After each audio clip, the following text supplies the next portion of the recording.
भगवती सरस्वती की श्री चरणों में वंदन। पूजा इंटरनेशनल एकेडमी के इस फिएस्टा कार्यक्रम में जिनका पावन और मंगल सानिध्य हमें प्राप्त हुआ, संतत्व की उन परम मूर्तियों को मैं प्रणाम करता हूं, जिनकी सूक्ष्म उपस्थिति हमारे साथ में है।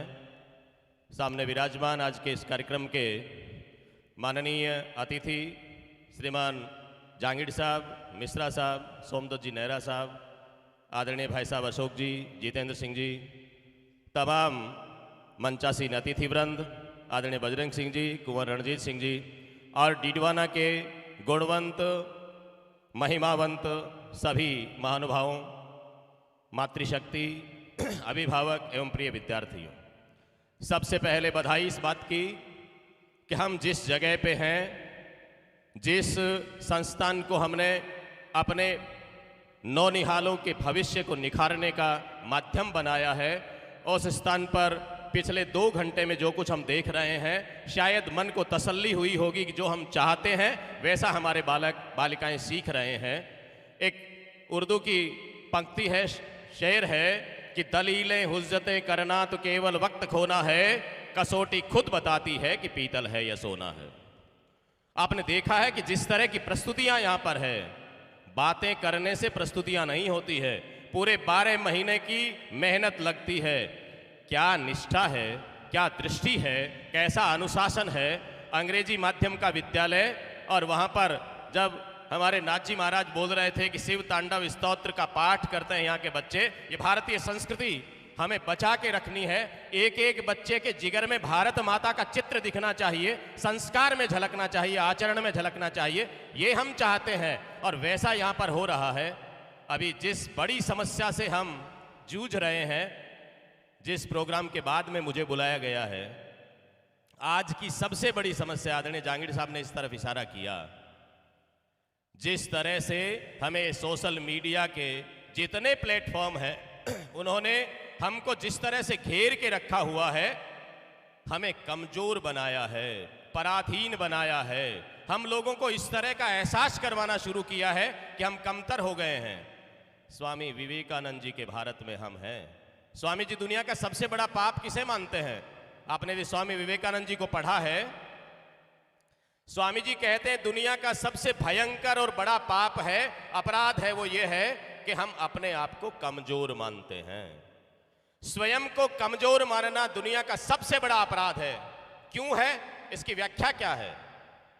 स्वामी जी कहते हैं कि तुम हो ही नहीं, स्वयं पर तुम्हारा अधिकार क्या है? तुम अपने आप को कमजोर मानते हो, तुम एक आत्मा हो, आत्मा परमात्मा का अंश होता है और परमात्मा कभी कमजोर नहीं हो सकता। यदि आप अपने परम तत्व को कमजोर मानते हैं तो दुनिया में सबसे बड़ा अपराध करते हैं।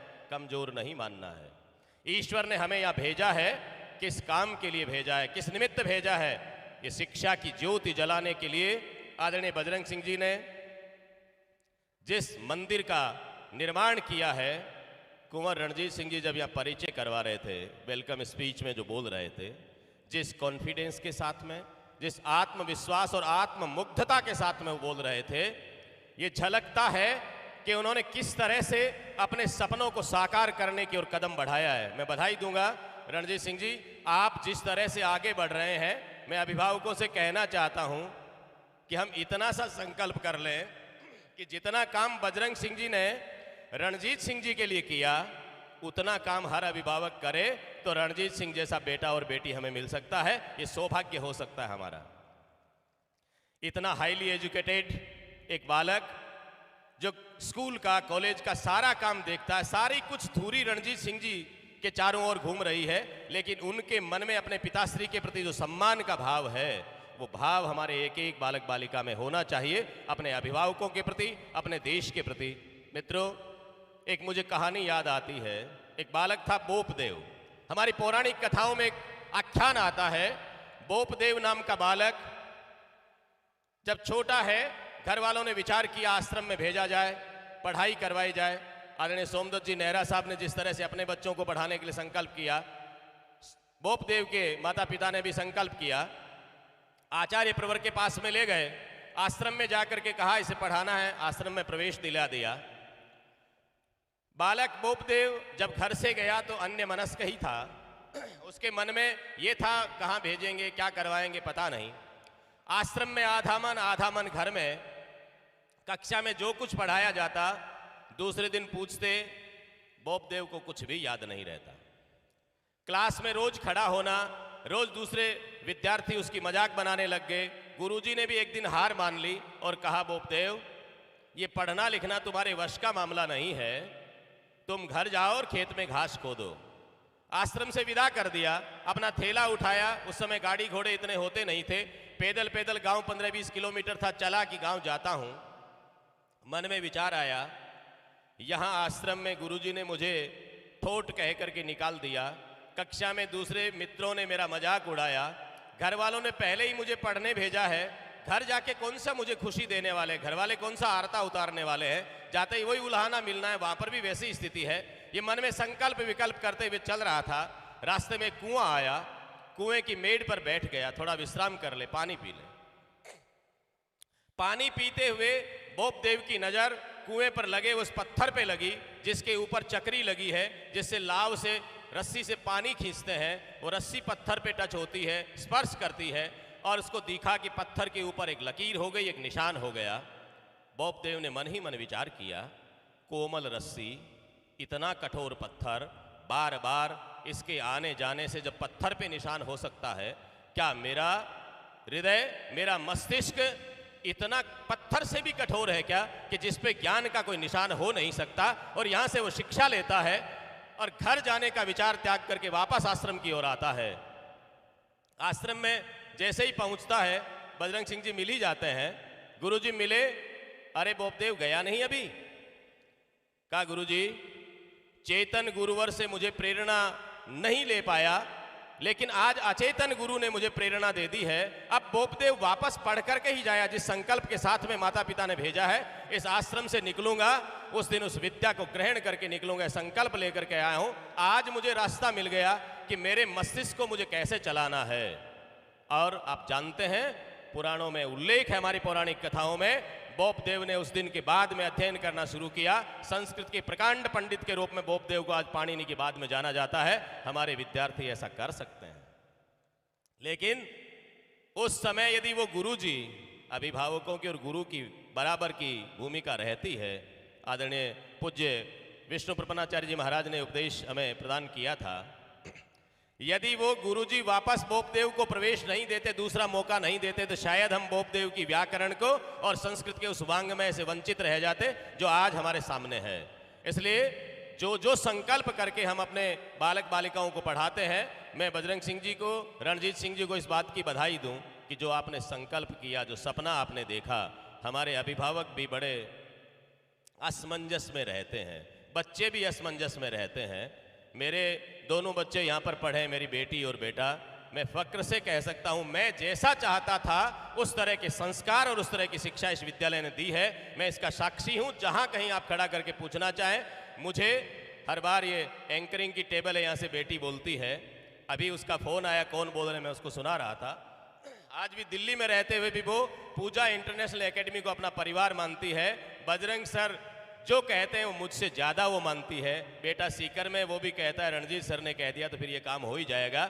ये जुड़ाव हमारा बना रहे। शिक्षक का जो दायित्व है वो दायित्व आप पूर्ण कर रहे हैं।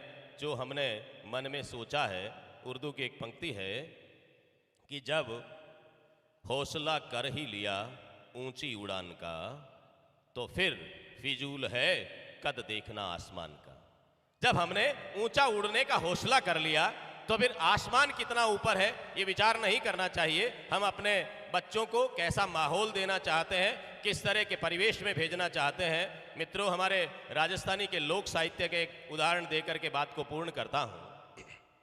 किस जाति में पैदा हुए, किस धर्म में पैदा हुए, कौन से गांव में पैदा हुए, गरीब के यहाँ पैदा हुए कि अमीर के यहाँ पैदा हुए, सबको एक दिन उसी रास्ते से जाना है। लेकिन व्यक्ति की पहचान अपने कर्मों से होती है। पृष्ठभूमि क्या है कोई मायने नहीं रखती। राजस्थानी लोक साहित्य में एक प्रसंग आता है।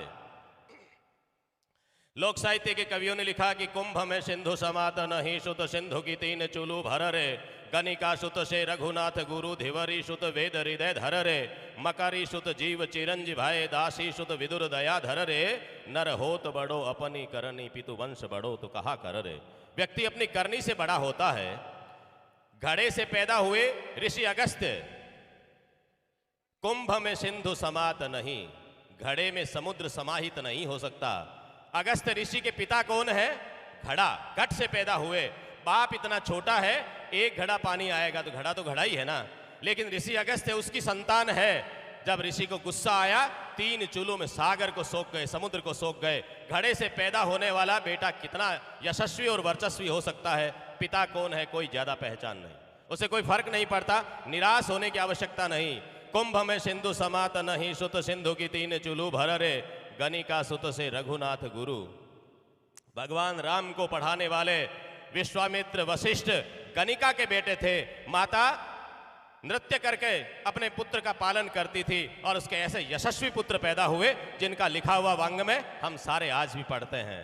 ऐसा ही वेदव्यास, मत्स्यगंधा का वो वेदव्यास, वो पुत्र जिसकी माँ है वो मछली की बेटी है, लेकिन वेदव्यास का लिखा हुआ वांग में हम सारे पढ़ते हैं। मकरी सुत जीव चिरंजीव है, मकड़ी का बेटा ऋषि मार्कंडेय। दुर्गा सप्तशती अभी नवरात्रा में हमने पाठ किया सबने। दुनिया में चिरंजीवी का पद पाने वाला ऋषि मार्कंडेय मकड़ी का बेटा है। कौन से वंश है, कौन मिटाएगा इसे? मिटाने का संकल्प हमारे आचार्यों को लेना पड़ेगा। जिस दिन शिक्षक जग जाएगा, जिस दिन हिंदुस्तान का अभिभावक जग जाएगा, घर में माहौल वैसा होना चाहिए, दिखावा नहीं करना है। यहां जिस तरह के संकेत इन कार्यक्रमों में दिए गए हैं, उन संकेत को लेकर के अपने आचरण में ढालिएगा। यहां आए, तालियां बजा के चले गए, बजरंग सिंह ने चाय पिलाई, वो पी करके चले गए और घर जाकर के वही मामला हुआ, तो ये मसानिया बैराग कभी भी सुधार नहीं कर सकता। हम लोगों को आज यहां से जाते समय संकल्प करना है कि हमारे बालक बालिकाओं को कैसे संस्कार देने हैं। ये मोबाइल से पीछा हमें भी छुड़ाना पड़ेगा। बच्चों को उपदेश देना बहुत सरल है, पर उपदेश कुशल बहु तेरे, जे आचरहि ते नरन घनेरे। कितने लोग आचरण करते हैं। इसलिए जिसमें सामर्थ्य है, जो आगे होता है, संकल्प विकल्प से दूर हट करके एक दृष्टि लें, एक लक्ष्य लेकर के हम आगे बढ़े। परिश्रम से ही सिद्धि प्राप्त हो सकती है। उद्यमे नहीं सिद्धंति कार्याणि न मनोरथे, न ही सुप्तस्य संघस्य प्रवेशंति मुखम मृगा। शेर तो जंगल का राजा होता है और वो चाहता है उसी तरह का काम होता है जंगल में। लेकिन हमारे संस्कृत के ऋषियों ने ये ज्ञान हमें दिया, शेर को भी जो भूख लगती है, उठ करके उद्यम करके अपना शिकार करना पड़ता है। कभी भी किसी मृग ने आकर के नहीं कहा कि मैं तुम्हारे मुंह में आ जाता हूं, आप कलेवा कर लो, शेर महाराज सोते रह जाओ। उसे भी उठना पड़ता है। तो हमें परिश्रम करना पड़ेगा, मेहनत करनी होगी। मेहनत का कोई दूसरा विकल्प नहीं है। इसलिए हमारे विद्यार्थी मेहनत करें। अभी आपका एक ही काम है विद्याध्ययन करना, उसके साथ में संस्कार लेना। विद्यालयों का दायित्व है हम शिक्षा के साथ में संस्कार निर्माण का काम करें, लोक व्यवहार की शिक्षा दें। हमारी भाषा, हमारी संस्कृति, हमारी सनातन परंपरा क्या है, उस पर विचार हो। विद्यालय के प्रार्थना सभाओं में, विद्यालय की शनिवारीय सभाओं में, अन्य छोटे छोटे आयोजनों में संस्कार निर्माण की बात हो। यहाँ के कार्यक्रमों में जिस तरह से आपने अब तक के कार्यक्रम हुए हैं, कक्षावार, आयु वर्गवार, जिस तरह के आपने चयन किए हैं गायन, मैं आपको बधाई देता हूं। आपका ये पूरा का पूरा प्रोग्राम स्तुत्य है, वंदनीय है। एतदर्थ मैं आपको हृदय की अतल गहराइयों से बधाई देता हूं। हर बार आपके बीच में आने का अवसर मिलता है, इतने लोगों को देखना, सुनना और अपने विचार, अपने भाव आपके साथ में शेयर करने का, साझा करने का अवसर मिलता है। मैं पुनः पुनः पूजा इंटरनेशनल एकेडमी को बहुत बहुत बधाइयाँ देता हूँ। ये स्कूल तो अपने आप में ऊपर है ही, आपकी कॉलेज भी इसी तरह से यशस्वी और वर्चस्वी बने, ऐसी शुभकामनाएं। बहुत बहुत धन्यवाद। जय हिंद, जय भारत, जय माँ भारती। धन्यवाद सर आपके अनमोल शब्दों के लिए। एक बार जोरदार तालियां चारण सर के लिए।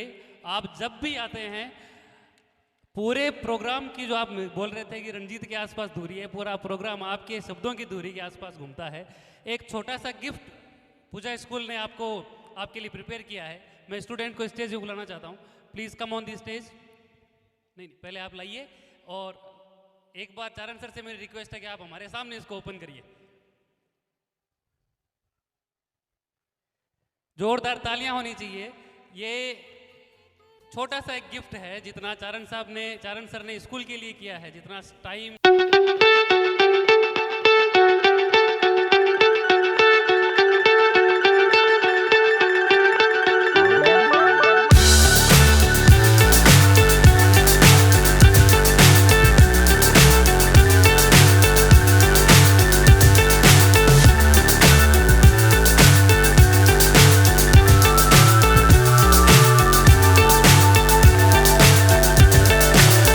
So high I'm hypnotized. What's up is down, what's left is right. Chasing stars and holding you. I can't see the end, but we'll see it through.